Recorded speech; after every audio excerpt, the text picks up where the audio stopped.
Kalau jumpa orang yang rebah jatuh depan mata, satu kesilapan kecil boleh ragut nyawa. Ramai orang ingat bila jumpa orang yang jatuh depan mata ni, kita ambil air renjis dekat muka dia.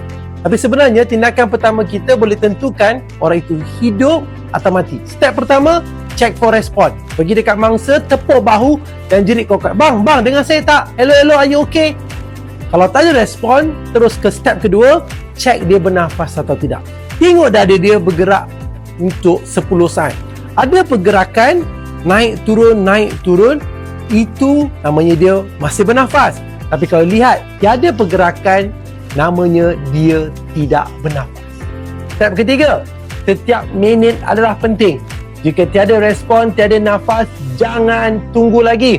Minta seorang untuk call 999. Kemudian minta bantuan alat AED.